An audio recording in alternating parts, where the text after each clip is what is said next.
క్రీస్తునాథునియందు ప్రియ సహోదరి సహోదరులారా, నేడు పునీత డాన్ బోస్కో గారి పండుగను కొనియాడుతున్నాం. ఈయన కథోలిక గురువు, సలేషియన్ సభ వ్యవస్థాపకులు. డాన్ బోస్కో గారు క్రీస్తు శకము 1815వ సంవత్సరంలో జన్మించారు. ఇటలీ దేశంలోని టూరిన్ మెత్రాసంలో పైడెమోంట్ అనే గ్రామంలో ఒక పేద రైతు కుటుంబంలో జన్మించారు. తన 2వ ఏటనే తండ్రిని పోగొట్టుకున్నారు. తల్లి మార్గరెట్ పెంపకంలో ఆయన ఎంతో గొప్పగా పెరిగారు. డాన్ బోస్కో గారు క్రమశిక్షణ కలిగిన ఒక యువకుడుగా తన గ్రామంలో కొన్ని వినోద కార్యక్రమాలు చేపడుతుండేవాడు. పిల్లల మనసులను రంజింపచేసి వారిని తన వైపు ఆకర్షింప చేసుకోవాలని తపన పడ్డారు. అందుకు ఆ పిల్లలను ప్రోగు చేసుకోవడానికి ఎంతో ప్రయత్నం చేసేవాడు. ఎన్నో విద్యలు ప్రదర్శించేవాడు.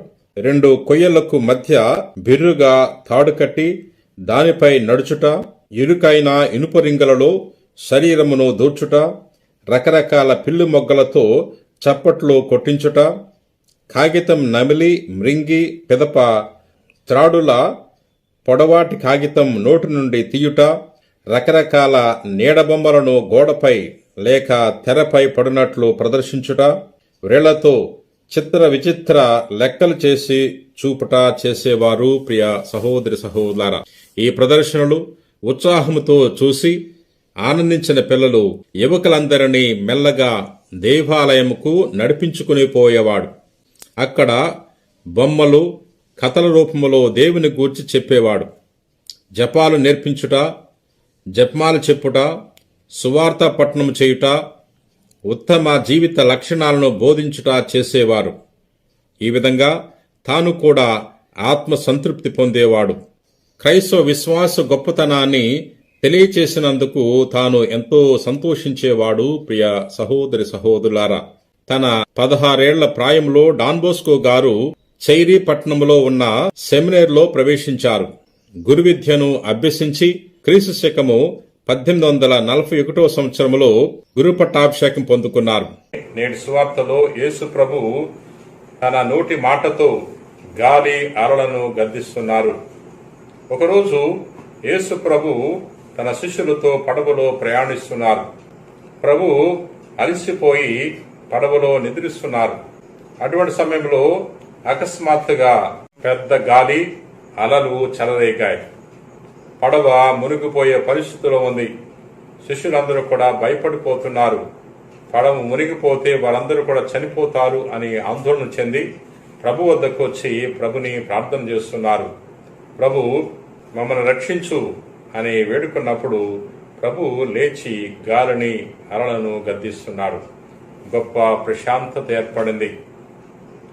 ప్రభుకి ప్రకృతి శక్తుల మీద అధికారం ఉంది కాబట్టి ప్రభు తన నోటి మాటతో ఈ గాలిని, అలలను గద్దిస్తున్నాడు, వాటిని శాంతింపజేస్తున్నాడు. ప్రియ సహోదరి సహోదరులారా, ఇక్కడ ప్రభు తన శిష్యులను గద్దిస్తున్నాడు. మీ విశ్వాసం ఎక్కడా? మీరు ఎందుకు అల్ప విశ్వాసులుగా ఉన్నారు అని ప్రభు వారిని గద్దించి ఉన్నాడు. ఎందుకంటే వారు ప్రభు చేసిన అద్భుతాలను గతంలో చూశారు. 5 రొట్టెలను 2 చేపలను 5,000 మందికి అద్భుతమైన రీతిలో పంచినది వారు కళ్ళారు చూశారు. అంతకుముందు ప్రభు చేసిన అద్భుతాలన్నీ వారు చూశారు. కానీ ఇక్కడ ఆపదలో ఉన్నప్పుడు మాత్రము ప్రభుని విశ్వసించలేకపోతున్నారు. ఆందోళన చెందారు, భయపడుతున్నారు. ప్రాణభయముతో ప్రభు వద్దకు వచ్చి ప్రభు మమ్ము రక్షించుము అని వేడుకున్నారు. ప్రియ సహోదరి సహోదరులారా, నేటి సువార్తలో యేసు ప్రభు మనందరిని కూడా ఆహ్వానిస్తున్నాడు.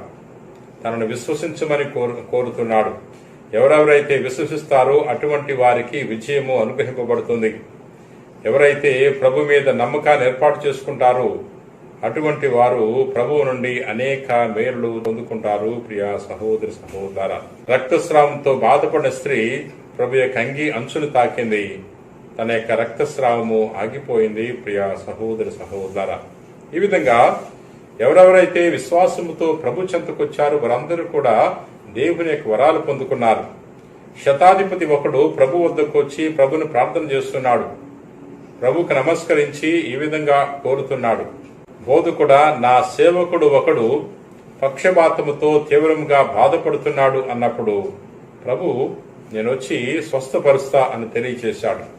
కానీ శతాధిపతి విశ్వాసాన్ని వ్యక్తపరుస్తున్నాడు.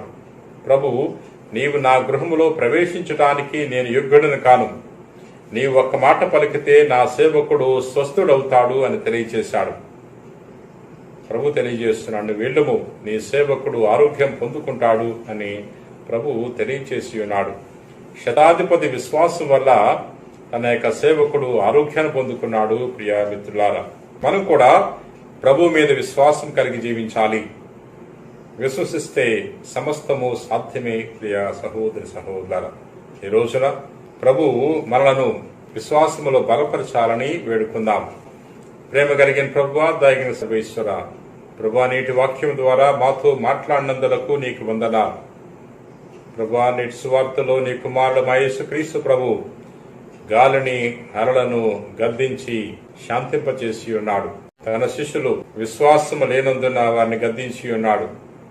ప్రభువా, వారి వలె కాకుండా మేము గొప్ప విశ్వాసము కలిగి జీవించే వాక్యాన్ని దయచేయండి. ఈ రోజున ఎవరెవరైతే ఈ వాక్యాన్ని ఆలకించి ప్రార్థన చేయించున్నారో అటువంటి వారందరినీ కూడా విశ్వాసముతో దీవించమని మా నాథుడైన క్రీస్తు ద్వారా మనవి చేయించున్నాం తండ్రి. ఆమెన్.